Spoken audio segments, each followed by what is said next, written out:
no no no. No no no no no no no no no no.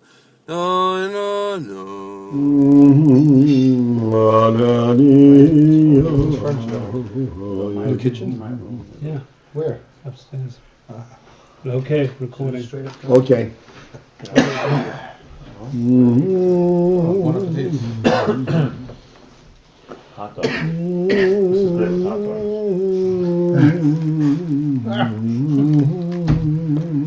We're having a wine tasting tonight? I don't know. You know, let Before it breathe for an hour at least. we're allowed, I don't know. Okay. I don't know.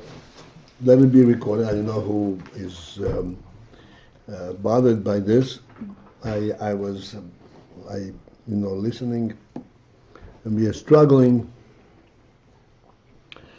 for a long time to focus in on the concept and the principle of etzem, which really is an extremely difficult concept.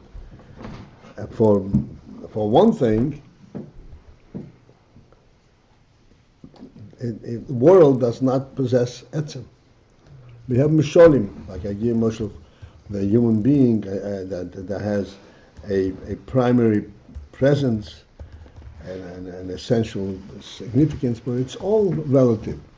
Essential significance in the world. It gives the world its meaning. But this is not etzem in the absolute sense of the word. And I was listening back to one of those shiurim, and I discussing etzem, and they were saying that etzem is the pure truth itself, not a truth that has any circumstantial presence, but the pure truth itself. And this is why this whatever this was a long discussion about seichel taking and so forth. And as I was listening, it occurred to me that I can actually give a little bit of a presentation for this concept.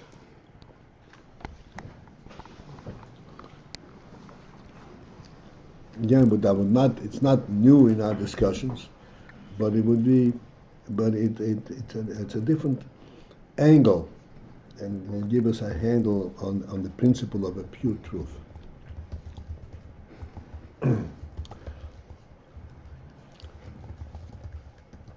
I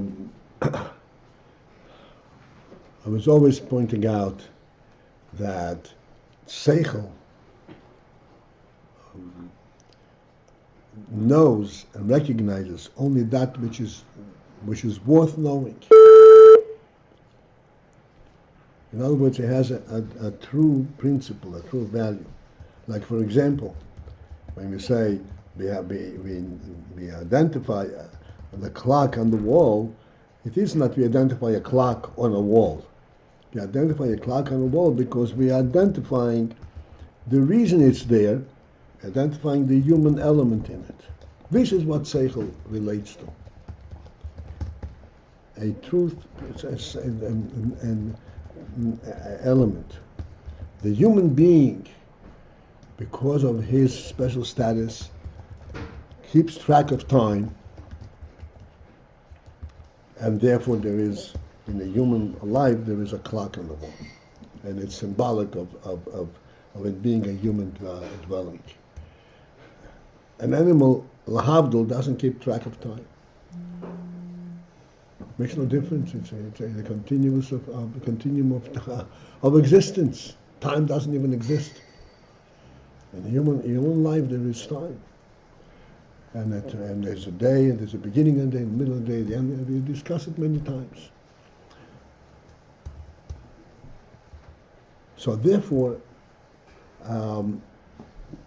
This is the pshat that there is the element of the true significance of this phenomenon, the clock on the wall.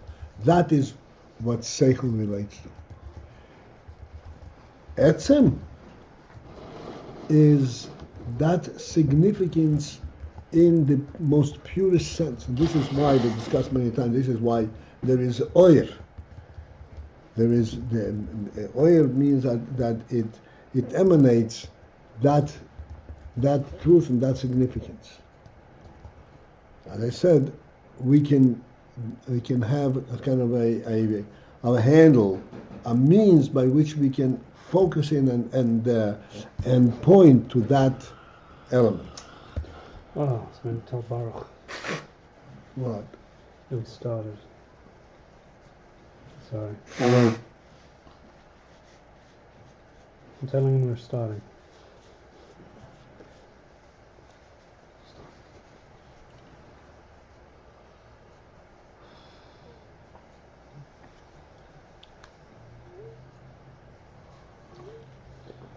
Ah.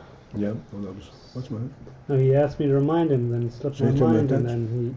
then he asked again. Yes, I just texted him, but he wanted to know the moment Yeah. was done.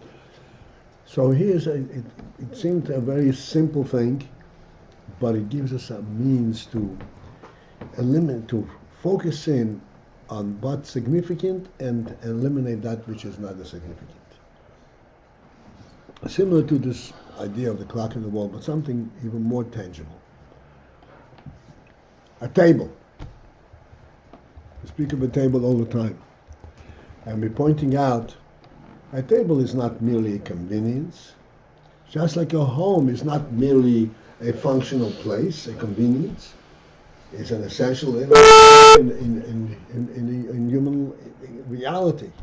A table is an essential element in human reality.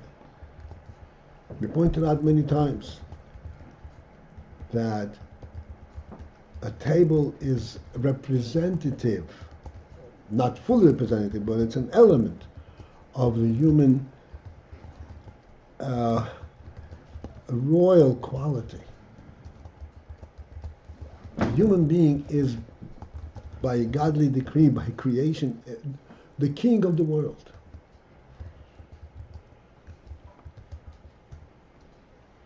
He is not,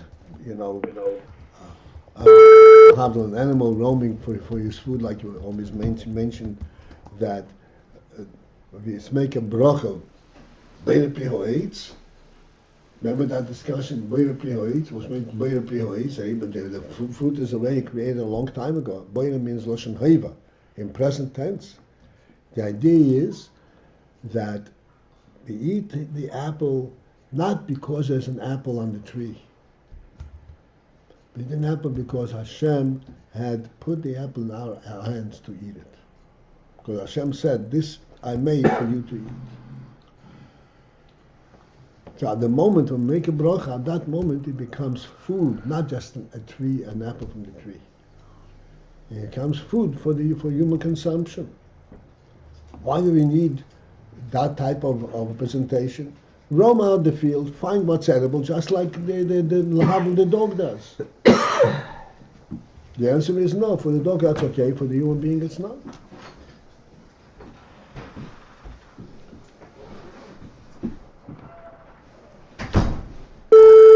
It's below his station to go through things. So a table is symbolic of this human element. He is not sitting in no man's land. He's got, so to speak, a presence on which he can put down everything that he needs in front of him, and so forth. Like Shabbos, we have a table. On the table we have challah, waiting. Pesach, mitzvah Shabbat, and matzahs on the table. That's part of the human reality. Now, a table, as we know it, as we point out all the time, a table in our world does not consist only of the functional, the usable, and the significant aspect of the table. It has legs to stand on, and many other aspects that make it usable, make it a table. What is the essential element of the table? We speak all the time, it's not the legs. It is that which serves the human being.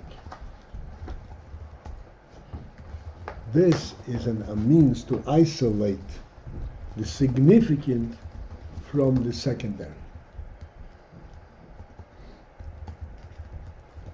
Etzem has only the significant. That's what Etzem is. The essential truth itself only has a significant aspect. Has no secondary. If we were to project this concept on the moshel of the table of human being, then if the table and the table of human being of the world had, so to speak, the essential, the etzem truth, then there would be a table in front of the person floating right in the air. He doesn't even need support of legs. It floats it because a human being needs it, wants it. Follow what I'm saying? It's the essential element itself. This is a human thing that to a human being, this table represents his presence. As long as there's a human being, there's a table automatically. And it's not. It doesn't need to be built. It doesn't need to be supported precariously with legs and so forth. Etzem has no precarious element in it at all. It only has the pure truth. Everything about the Etzem is pure truth. Coming back on a different arena, like Seichel. Our Seichel, in order to understand the Seichel, we have to elaborate, we have to structure it, and bring. Sometimes we have to bring proof, and so forth. But how is this Seichel in the Etzem HaNefesh? How does a Nefesh understand the Seichel? Directly, purely, without any of that structure. Straight to the point, straight to the truth. It's interesting. I'm just reminded now of a saying that the Rebbe said. The Alter Rebbe said that since he was a child, 5 years old, I don't remember the exact age, but literally, a childish age, he never had any struggle to understand anything in Torah.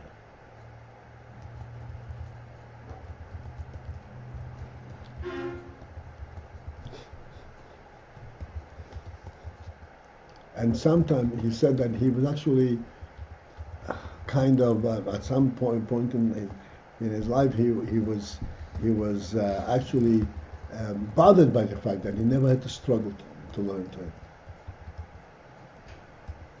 Everything just fit right into his sake.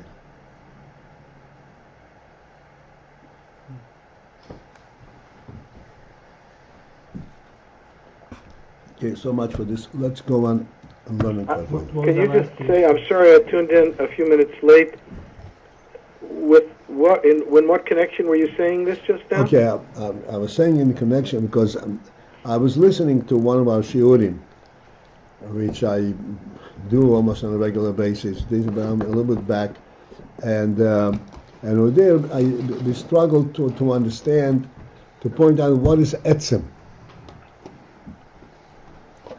and I sense that as I was listening that there is a means to bring our focus, to help us focus on the principle of etzem. This is what I. This is where this fits in. Okay, let's continue.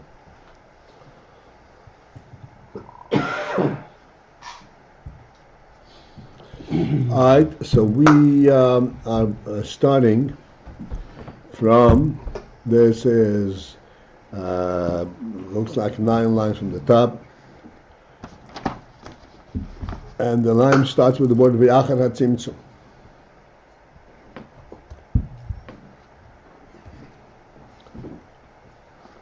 So the oir, as it was called, as it is called the etzem, is pure oir on a much higher level.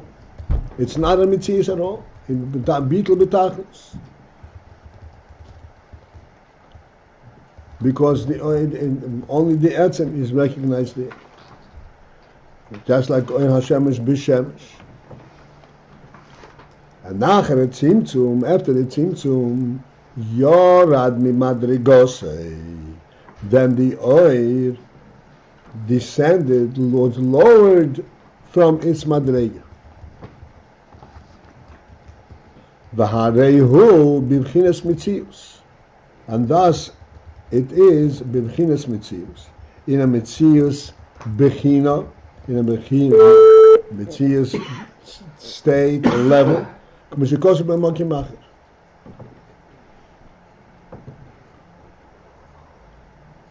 what is so terrible about b'chinas mitzius? I mean, b'chinas mitzius. This is talking about Atzilus now? Not this.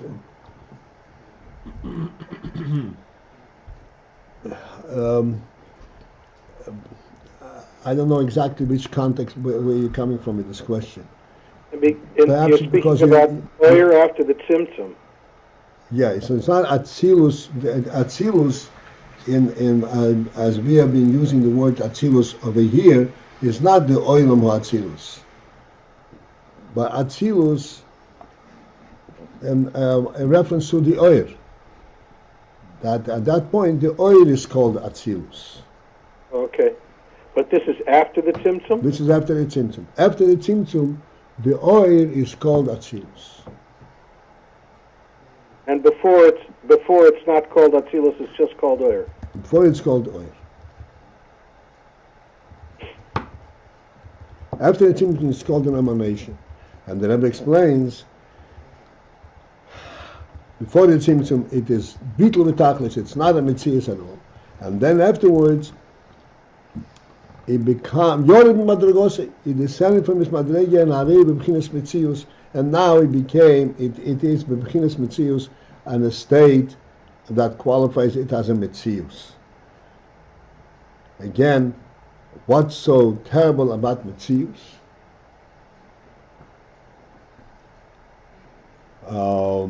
Mitzius, by definition, has an element that is really false, not pure truth. Because etzem does not have mitzius.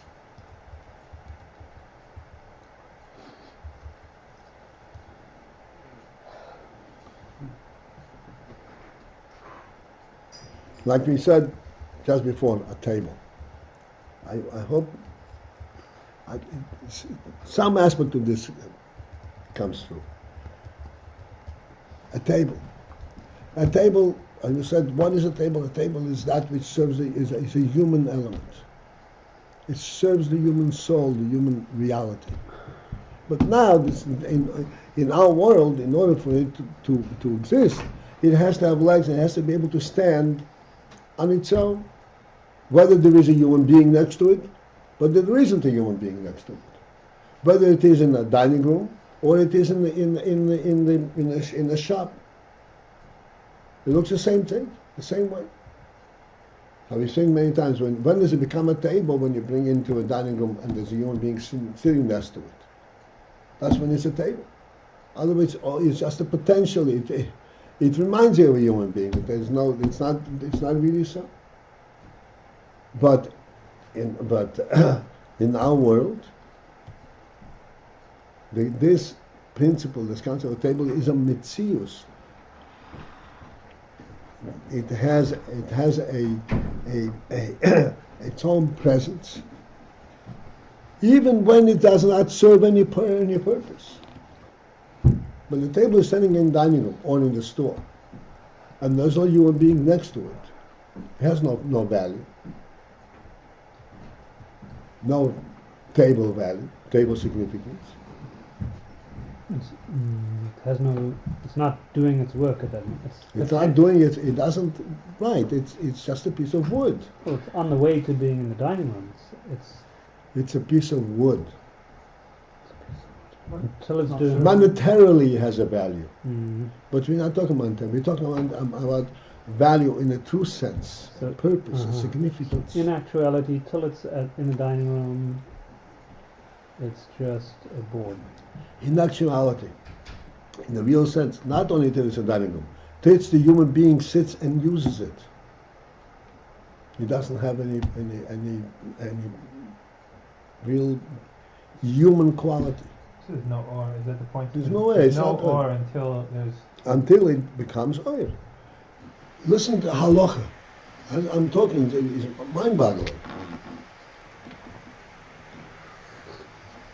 You have a pair of tefillin. Tefillin, what can you heard in tefillin?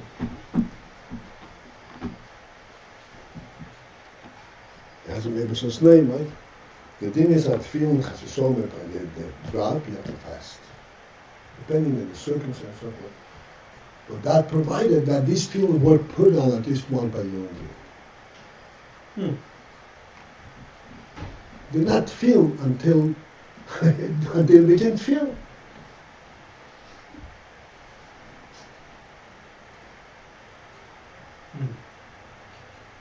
If you make a tefillin bag and it is made specifically to hold tefillin, then of course you're not allowed to abuse this bag. It has it's called tashmish kedusha. It has a provided that tefillin had been put into it at least once. And if tefillin were never put into this bag, you can do anything with it. Same thing with Svarim, right? When they print it. Same thing is for a printer. You go into a printing house, you say, what's going on over here? They're trampling on Svarim, they're walking on street with kedusha. It's paper, it's not street kedusha. Even with the words, even with Even the Shem. words, right? Because Shame is again, on it it. wasn't entirely. Until somebody reads it. Huh? Until somebody reads it. Until it becomes a sefer. The learning. Until somebody reads it, if you buy it and you put it in your bookcase, which is probably 90% of this volume, so also it serves as a sefer, because Beis well as volume is a meaning to have served. At least it had some identification as a sefer, and in a human life. Otherwise, it's paper. So how does that work with regards to the etzem of the table? Oh, so that's what I'm saying. In our world, there is no etzem. Oh. In our world, okay, so after it is used, it acquires that etzem.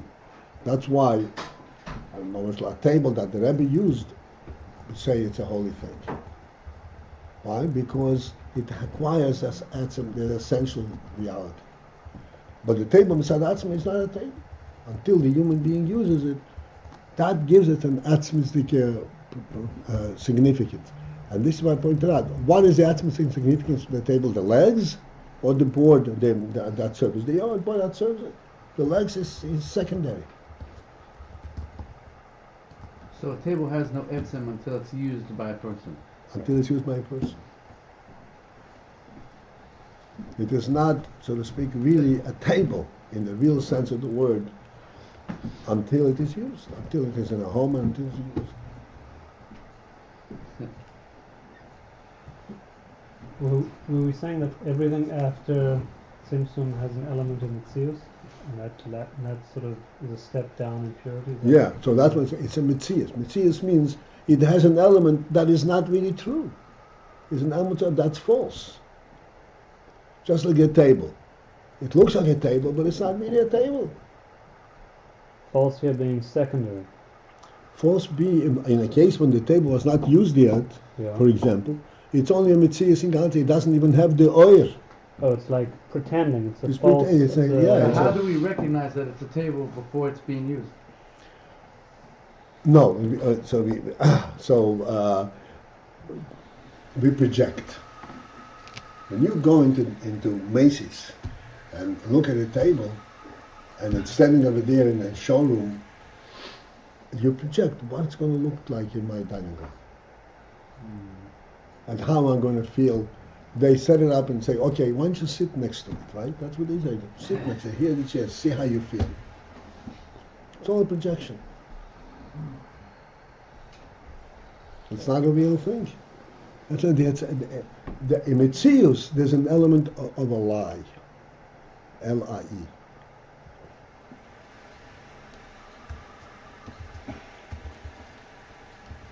Because there's an element that it claims I'm here, but it's not really there. Because the real Metzius is when it has the oil, when it has a significance. That which is not significant is not a Metzius. So the oil, after the Tzimtzum, descended around. It has the Bechinas Metzius, even though it's still oil. This is what's called the Matzilus, emanation. It's a statement of oil, but it's not pure oil.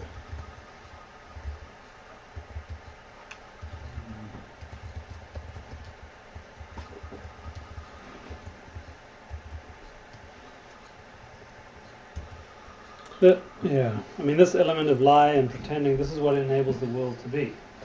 Our world is, so those expressions, Rubik Kuli Sheker. That's our world. That's Rubik the Kuli Sheker. Al Medashika. So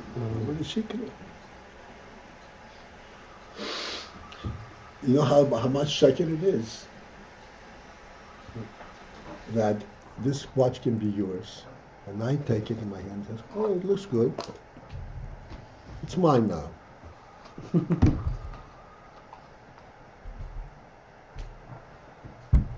That's the degree of its sheker. So in essence, this whole world is just a projection of ours. That's not really real.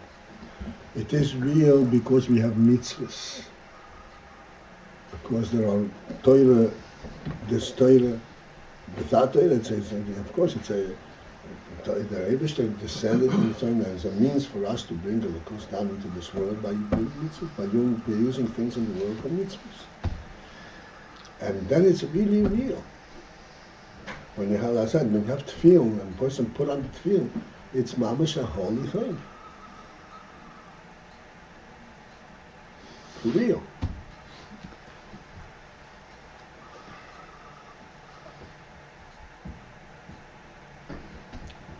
You know, I mentioned the other day, I remember, not long ago we spoke about it, that the Friedrich and Rebbe on the desk was lying the Baal Shem Tov Siddur. And the Rebbe said, I was afraid to touch it. The Rebbe was afraid to touch the Siddur.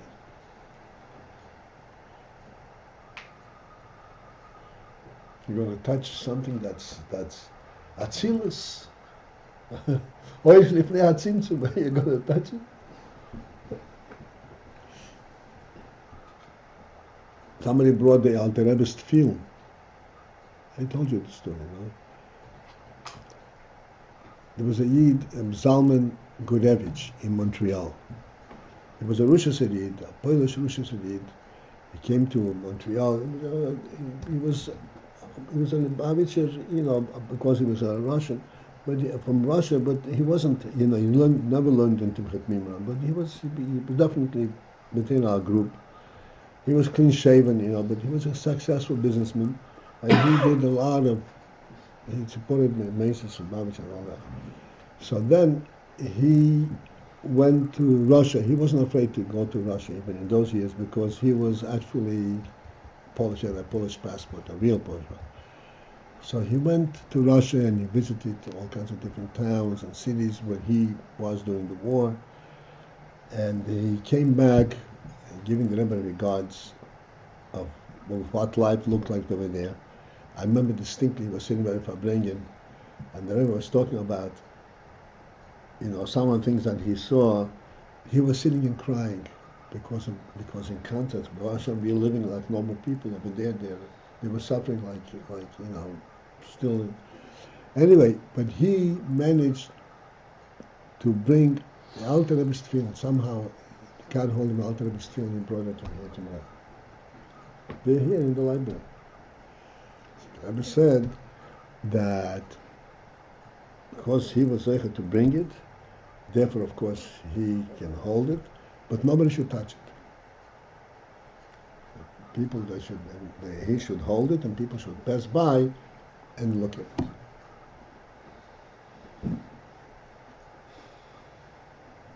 Look at the tefillin, and let it have its effect.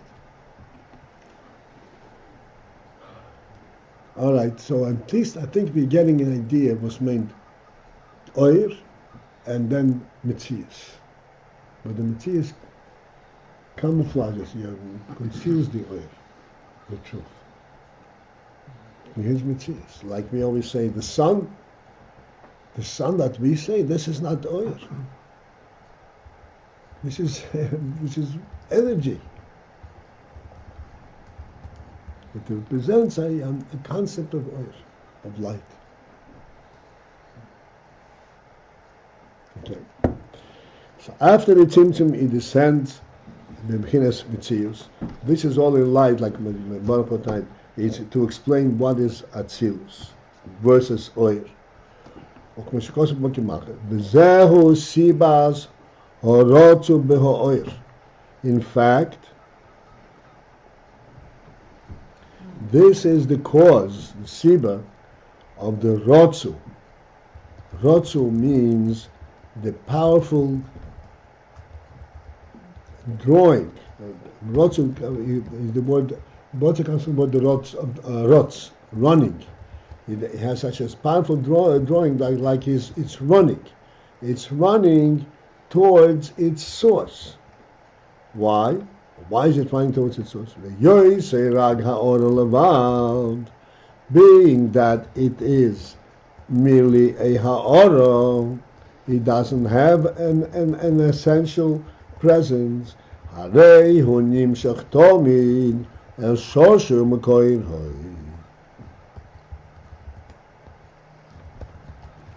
This is why it is drawn constantly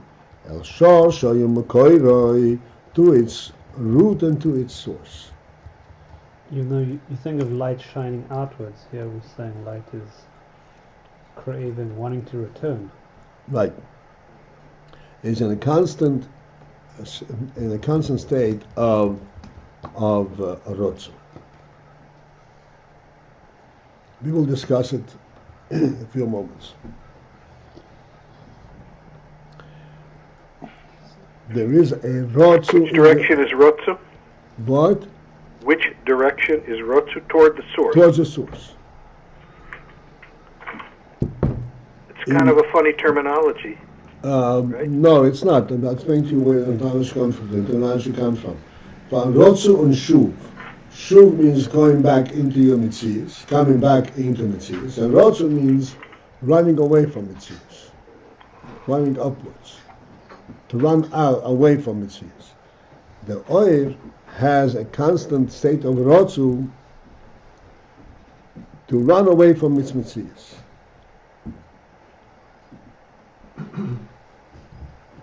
Because it's only a ha'ora, and therefore it is nimshach tomi al shoshu mikeveh. In these words, there's much implication here, which we'll point out in a few moments. V'hainu, and that is this inyan, that because it's a ha'ora, therefore there is a constant running, a constant drawing, urge to its mokir. It is lefi because shadavuk b'mkoiroi, because it is connected, davuk.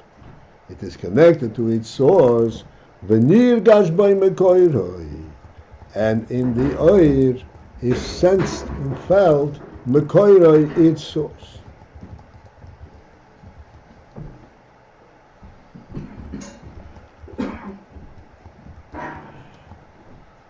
A few more words.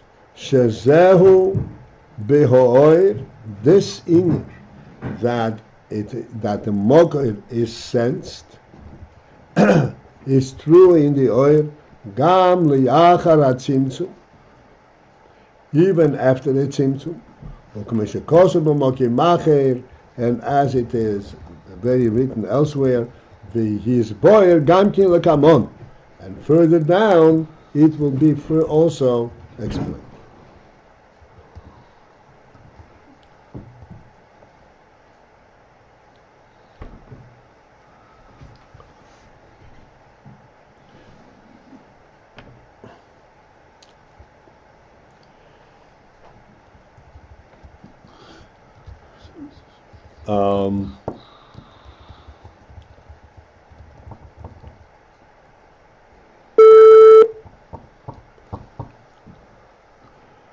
The principle that we are learning over here is, and this is the focus of the whole discussion, as we're going to see almost to the end of the Hamshech, is the dveikus of the oil to the mocker.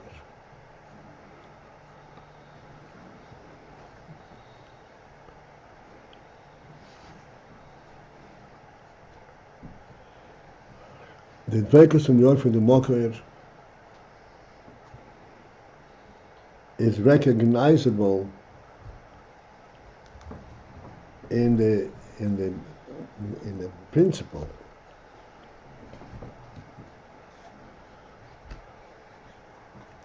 that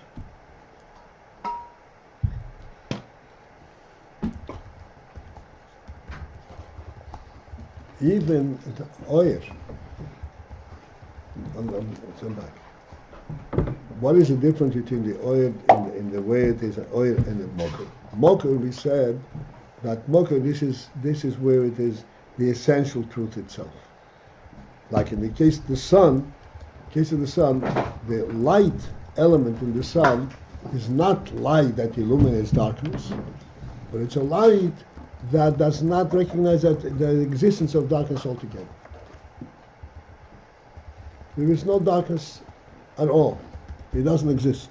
That's the real light, the way it is in Etzem HaShemesh.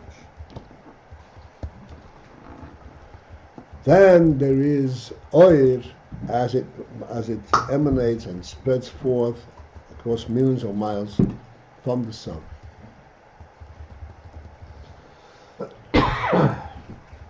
Now let us think for a moment. Even though we discussed many times, even though that in actual fact, the way we see is because there's an energy of light that comes down, that hits an object, and it reverberates back from the object, and our eyes are sensitive to that reverberated light, and that's how we see.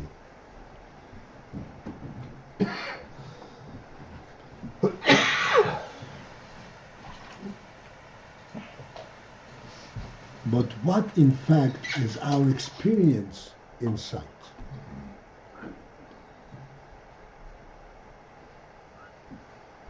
Let me explain what I mean. When we touch the table, we touch a davar gashmi, a tangible thing. And from this we find out, oh, there is something here. It's a piece of wood, it's a table, whatever it is. How do we know it's a table? Because we touched it. Touch it means we felt it in our hand. It had a certain reaction and effect, and this is how we found out what it is. What is the experience of sight, even at the lowest physical level? Do we experience the light coming back and hitting our eye and we are affected by our light and we translate what we see? Do we experience any of that? We don't experience any of that. As far as even on the physical level, what is our experience? Just the pure vision itself. There is not even an activity of seeing. We don't even go through the process of seeing, of actively seeing. It's there, therefore we see it. It's automatic.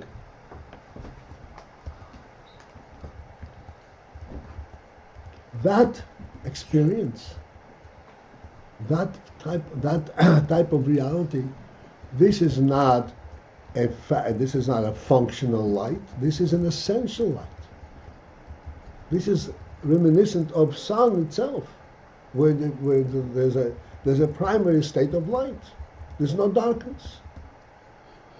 In other words, when we see an object, we can't even imagine that we shouldn't be able to see it. It's visible, of course. You get the point? Not sure. It's pure. I'm not sure. The fact that we see things so clearly and automatically shows is a mashal for essence. No, one second. See, I know you. Some of us studied this thing, and to such a degree, it's difficult to think differently. No, the process over here. The question that I'm posing is not what it shows to us. I'm asking, what is our experience of light? And what is our experience? So, gives What us is the experience a of very light? direct sense, like you said. Very I see direct it, so sense. it's there. It's We there, don't I see it. experience that we know this, we see the subject via some kind of a process. Right, clear channel, clear. We see it because it's there, Yeah, period. Yeah. There's no obstruction. There's no possibility of obstruction. What is that reminiscent of? Sun. There's no obstruction. An essential light. There's no block. There's no possibility of darkness.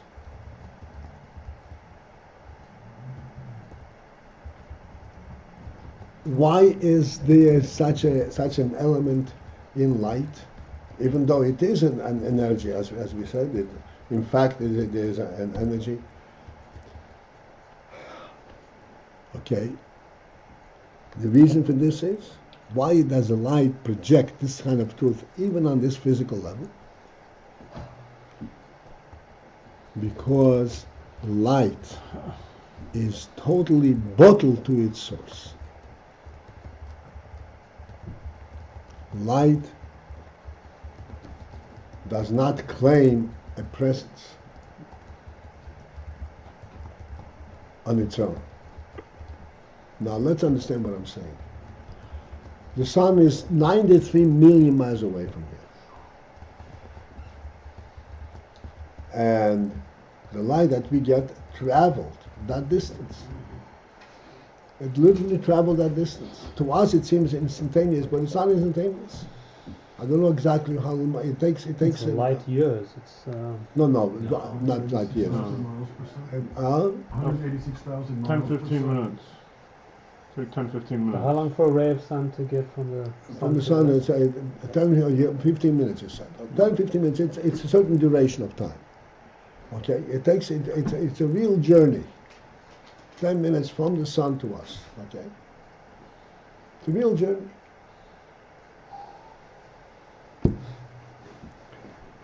Despite that, that's because it's in the physical world, and this is how it has to be, as we explained many times. Camouflage. Otherwise, it's a camouflage again. Otherwise, the world would cease to be a world. But what does it ultimately project? What does the light carry? Does it carry itself? Look, I reached you. I touched you. Here I am. Is that what the light is saying? Or the light is saying, no, there is a sun over there. There's a sun over there. The light does not bring itself, its own presence to bear, its own presence to awareness. What are you aware of? The awareness that it brings is of that of the sun, not of itself. Why? Because the intent of the light is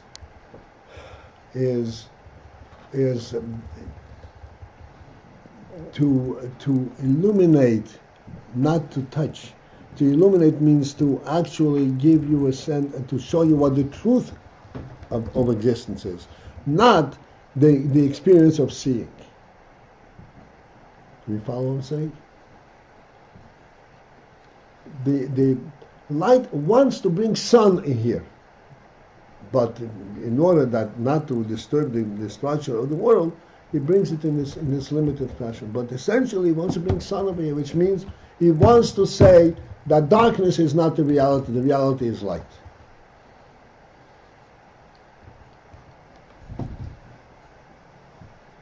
That is the message. That is what that it carries. It carries the message of its source. That's what light is.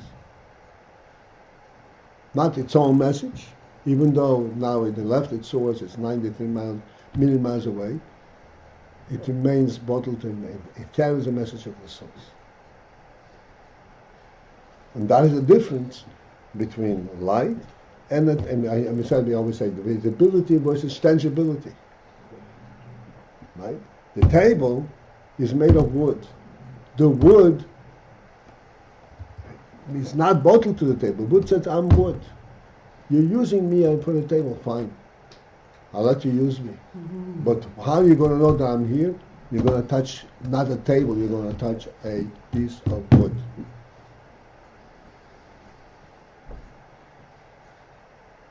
And then you'll use it as a table. This is the difference between a Metzias and oil. So even after the oil becomes a Metzias, the Metzias, after the Tzimtzum, it still remains dovuk to the Yetzer.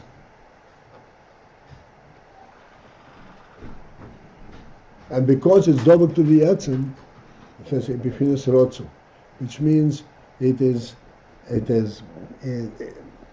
Rotzu means in principle that he does not want to be a Metzias.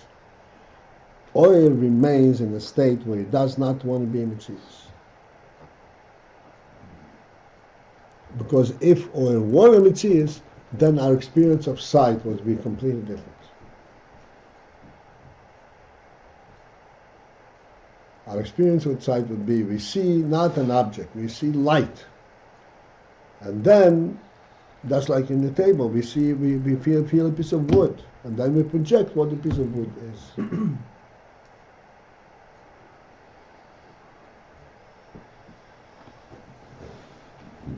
So that's the light's ratzu is this wanting to not be That's right. One not to be a Metzias. Even though it's a Metzias.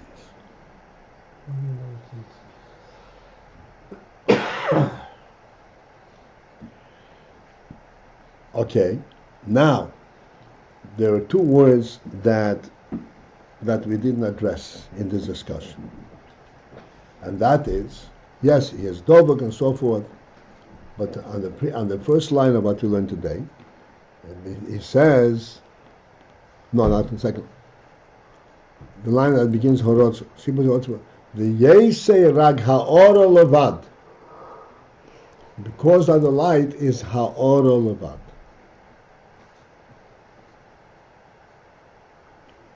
Okay, these two words we did not yet address. What does it mean, Ha'ora Levad? I mean, we address it, but indirectly.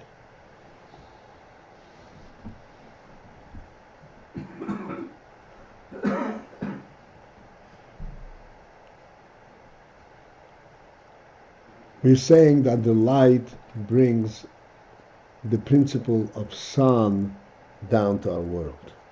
But there is a difference between sun and the light. The sun is etzem v'hiri. The light is only a ha'ora, which means that the light actually carries from the sun the functional element of light, which is the ha'ora. He does not carry an essential element of light. The light is not sun. Light is only light. But so it has both. On the one hand, it's only ha'ora, but on the other hand, it appreciates only sun, and this is why it is in a state of Rotz.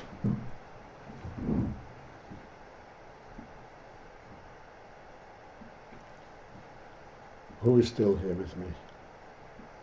You want to say that one again? Yeah, good. Yes.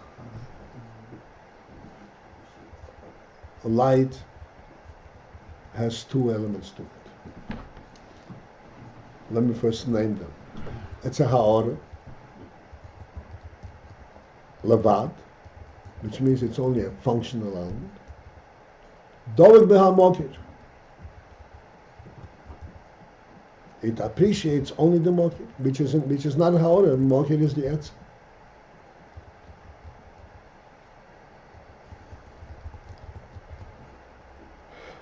It wants to bring the point effect. you're saying is that something functional really should appreciate the functional, not the essence. That's right. And yet this is a functional thing that only appreciates the That's essence. right. And let us discuss it based on many aspects that you already discussed. When you throw a rock and the rock flies, right? We discussed this many times. This is one of the mishalim of a shefa. So we point out an interesting thing. The rock flies, and it flies in the direction that it was thrown, but the rock per se is not interested in the direction. The rock is flying because it was made to fly. It only knows the movement. It doesn't know that there is a function and the purpose in flying in that direction and hitting a target. That remains by the intender, by the shoulders, by the person who threw it. He has the kavanah that is to fly in a certain direction. But the rock itself, what was the koyach that the rock got from the person's hand, and that continues to carry it? Just the movement.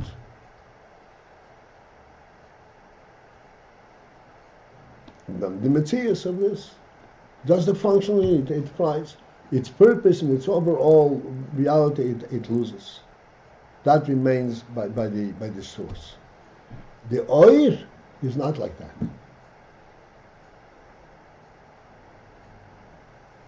Oir is a ha'ara, and it carries with the ha'ara the moir. What is the moir? The moir is a statement. The moir is a statement that there's no such thing as darkness, no such thing as you cannot see. Everything is visible. This is the message that the oil is carrying. Even though that in order to make it visible, the oil has to travel 93 million miles and hit the object and reverberate and the whole process. The message that he wants to say is, no, there's no such thing as darkness.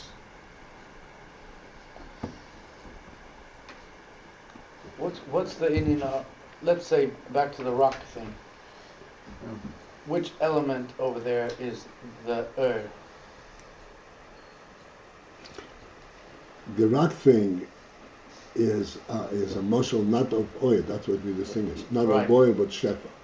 And here's where we see the difference. The rock becomes separate from its source. The oil does not become separate. Stays connected. So there you can't. There's no Indian of oil in that muscle. There is no union of oil. I mean, this is where we have the contrast. You have the contrast like this. Listen to it. The rock is flying, the oil is moving, right? So it seems like the similar thing. But that's where the similarity ends.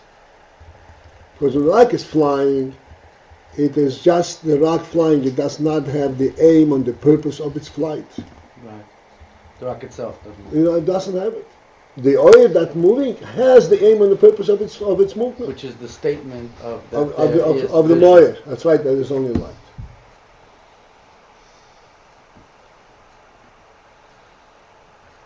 That's a ha'ara levad. And this is why, I mean, this is the point that I make. Our experience in sight, even though it's a physical sight, our experience in sight is that there is no obstruction. It is literally a sun type of experience. Because that's in the oil. It completely obliviates itself and says, no, the energy here, there's just light. So the is always connected to the For ma'ir. the moed. That's our the whole discussion. And you said that was the thing you were saying about camouflage. The only reason why the distance is because of camouflage. It's camouflage. It's all for the camouflage, so that it'll be in the world. I'll say straight. This is not the oil should never be in Rishon. Was an oil that has no limit. Not safe. But Rosh in Olam is common. The world cannot be in partnership with this type of oil. There's no world. That was the thing you explained. Sorry, that was the thing you explained way back when you said light exists without the before There the was light, luminary. a physical light. Yeah. That the light itself That- exists. The Rebbe created a world. The world is a tangible world, which means by name it will be dark. The Rebbe said, no. Yes, the world as a world is dark, but he put light into the world, because that world is not only light, darkness, it's also light.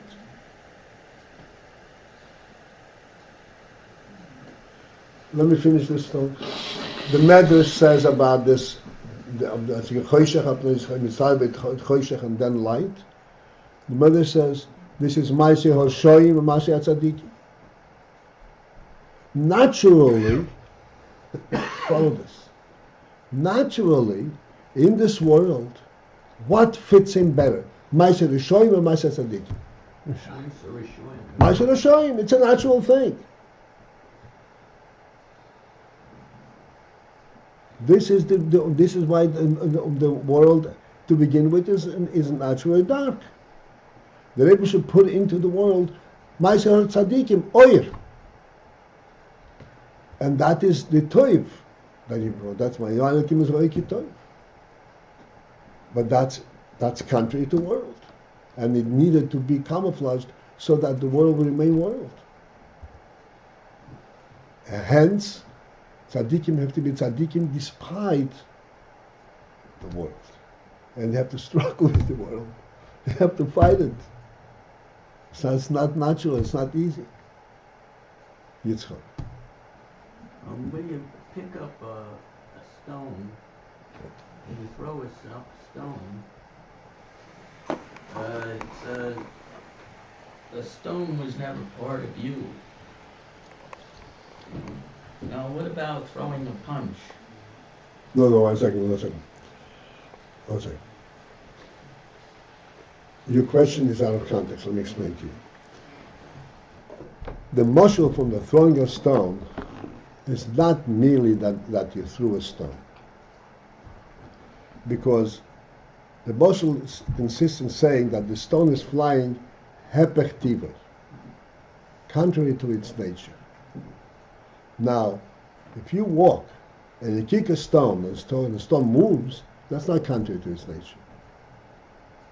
It's natural for the stone to move if you kick it.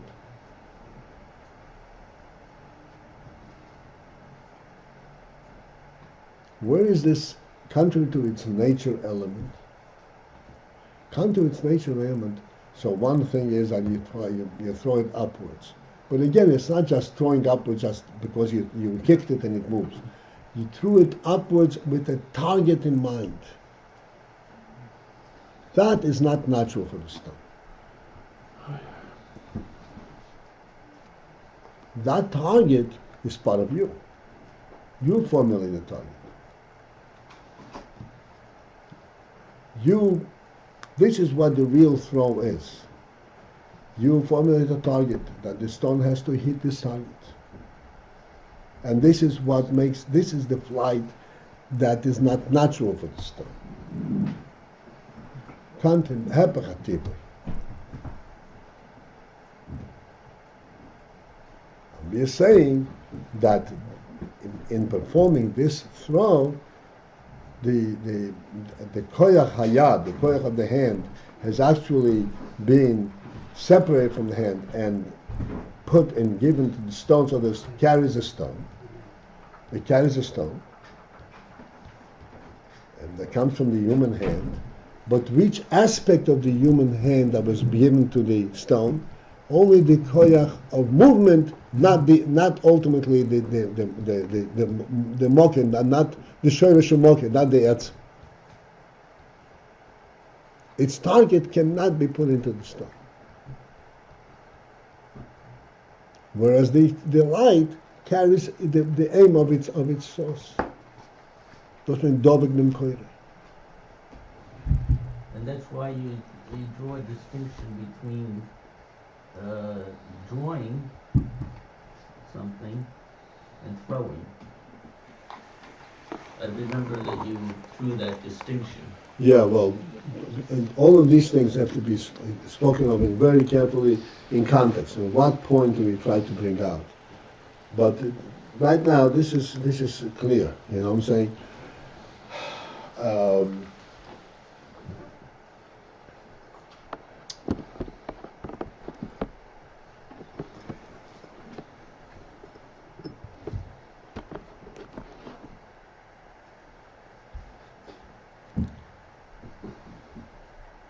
Yeah, I wanted to point out, to bring us a little bit closer to home, the new oil, which is very important. I'm constantly repeating this. Seichel, even though we say that Seichel and Rav is and the spirit of the Talmud, this is called Hashpoah, Shefa, not oil, but really, in real sense, to the person himself, Seichel is oil. Why is it oil? Because on what basis do we really understand?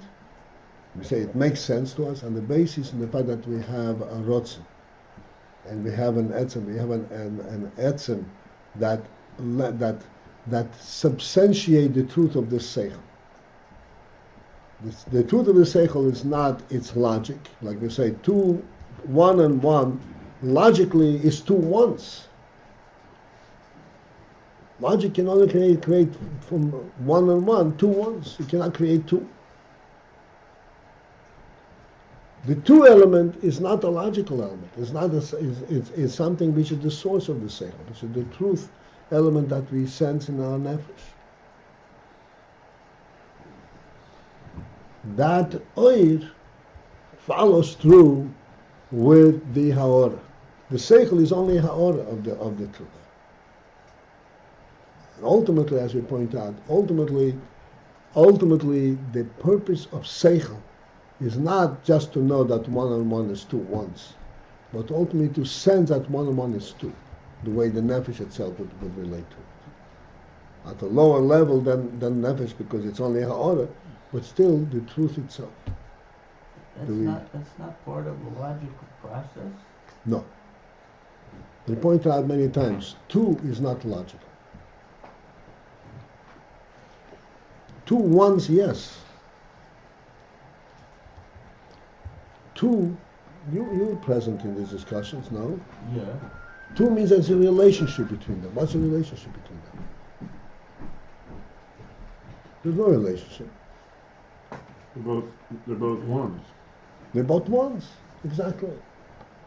but they're numbers. Yeah. But there's no relationship between the 2 numbers. So you have 2 ones. In what way is it 2? 2 means there is a coming a unit of 2. It's a set in logic. What? It's called a set in logic. The set element does not change their individuality. That's a conventional way of thinking it. It's just an easy way to refer to it.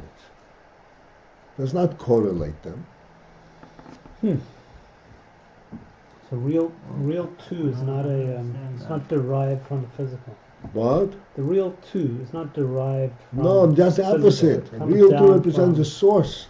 That's like all knowledge is really esoteric. All real knowledge. Physical is, knowledge. I mean, that knowledge if you talk about knowledge that's based entirely on logic, Yeah. is not real. That's not the real seichel. Real seichel is that which this arouses, the insight that it brings out.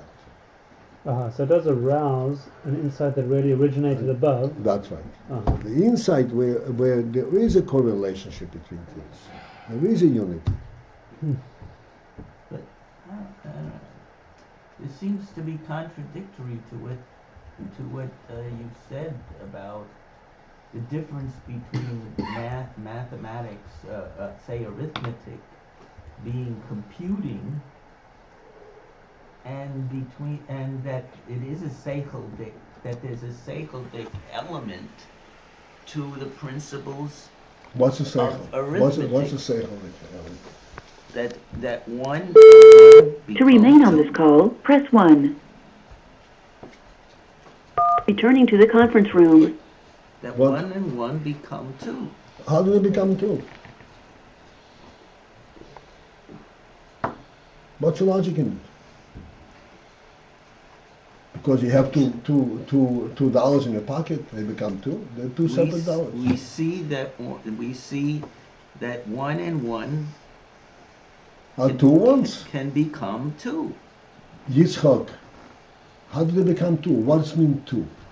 How are they different than two ones? It's a human concept. It's a human concept. It's not a human concept. It's a human. Logic is also a human concept. No, Yitzchak. Yeah, we are struggling with this already for weeks, and now you wake up.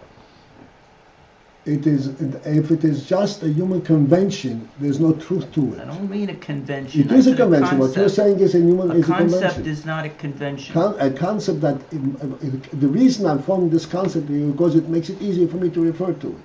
That's all. That's what the concept is all about. Doesn't describe a truth. No, a convention is where you can agree. Okay, but let's not argue what a convention is. How does it describe a truth other than just making it more convenient for me to refer to it? What truth does it describe?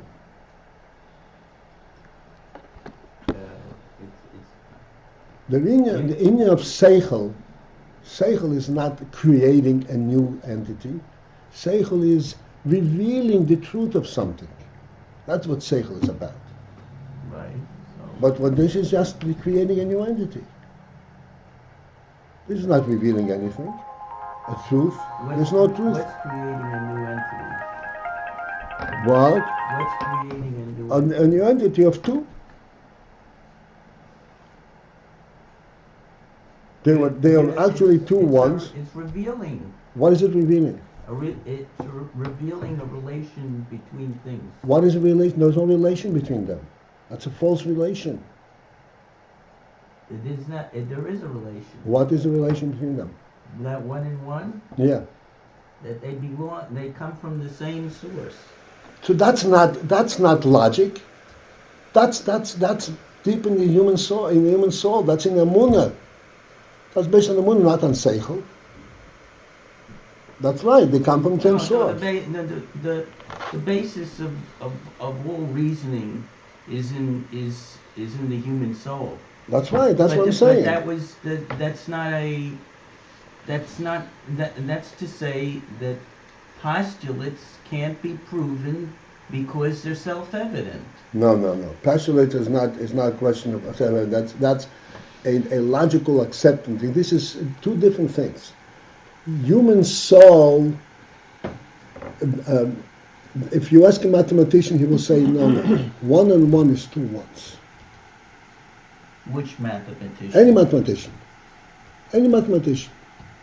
Anyone who believes by him mathematics is his method of thinking, say no, it's not two. It's two ones. I got a book. I have an old book of mathematics. That's right, because on the fundamentals of mathematics. So I'm saying to you, but this is the way it's thought of today. Oh, today is moronic anyway. So we're not thinking anyway. Okay, fine. I'm talking about when I have a book. One second. Let's start this. I have no problem. So you're in agreement with me. We are both in agreement. Well, I'm in agreement with you, makes a difference. That this seichel reveals something deeper than the seichel, than the logic. The logic is a method to reveal something deeper, like the source of it, like we see it in the source. That's exactly what I'm saying. It goes back to the source. This is not the logic, the place where it happens. It doesn't become two at this point. It is two originally, and here I'm just discovering it. That's going back to the source, like you said, because it comes from one source. What does that mean, two originally? Well, we discussed this, and I gave various examples, right? You have two cups. Right? Give me a cup. Let's make it real. You have 1, 2, 3, 4 cups. Okay. Now, these are 4 cups, 4 individual cups. Can you imagine a company producing 1 cup?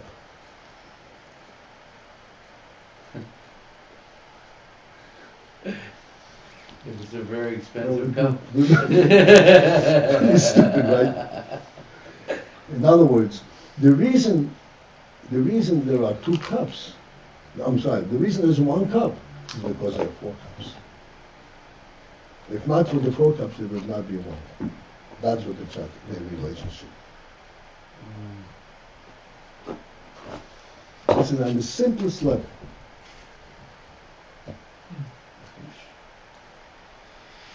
There are 2, yeah, it's 2 of the same, exactly the same thing.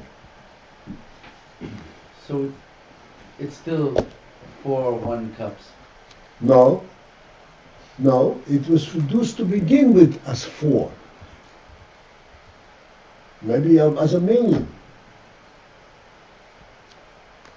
On the contrary, this is 4 of a million. Because when the company set up the machinery to produce it, it set up the machinery to produce a million. And this is 4 for a million.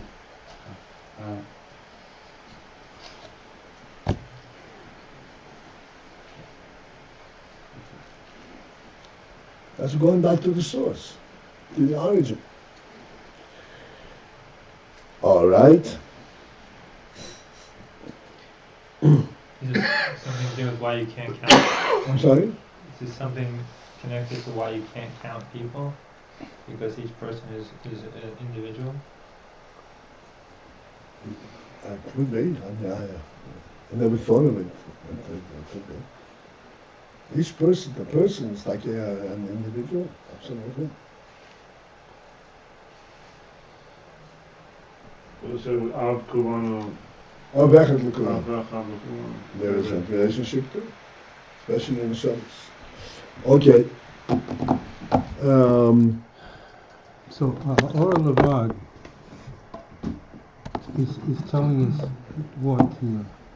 The Ha'or Levad is telling us that I said that it has 2 distinct messages.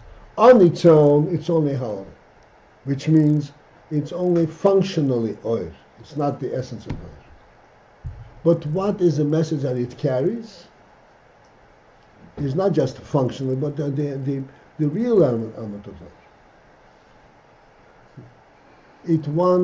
The oil wants that you should see the object, not through a functional oil, but directly the object, as if there is no darkness whatsoever.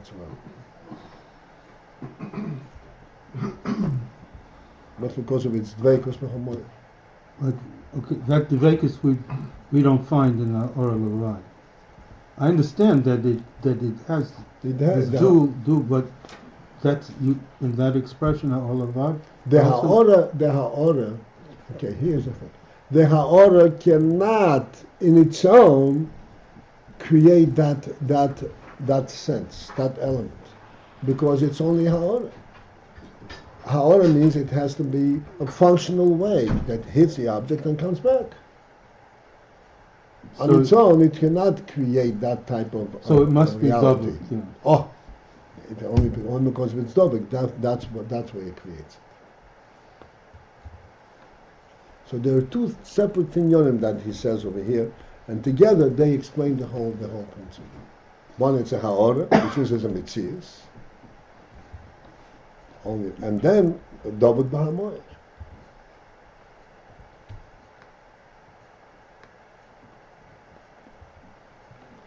All right, so this is it for this evening, and we are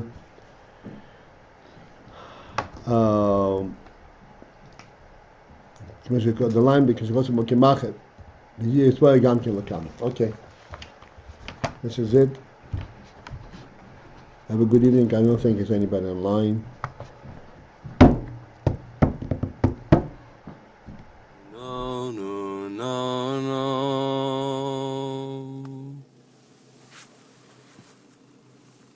Yom